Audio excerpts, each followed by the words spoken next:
lifikile kodwa ilanga langashona alibanjiwa izandla libanjwa amazwi.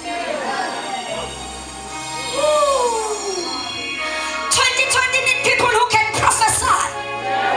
2020 requires people who can prophesy upon their lives, who can prophesy past wisdom zabo.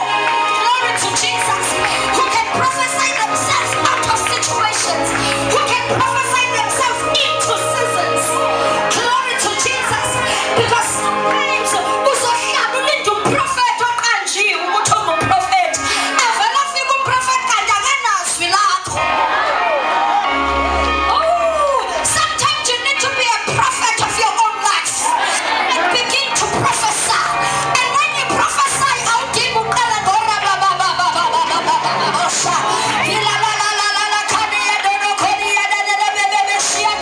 it is not wrong to stand there, but when you stand and say, "Thus says the Lord," glory to Jesus. Your "thus says the Lord" will shift things.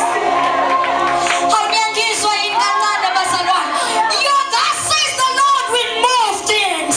Kube khona izinto ey'mile zithi isikhathi sami, but when you say "thus says the Lord," you take all power, you take all authority. Wenze ngisho imvelo ikulalele. Bazalwane, asithandazanga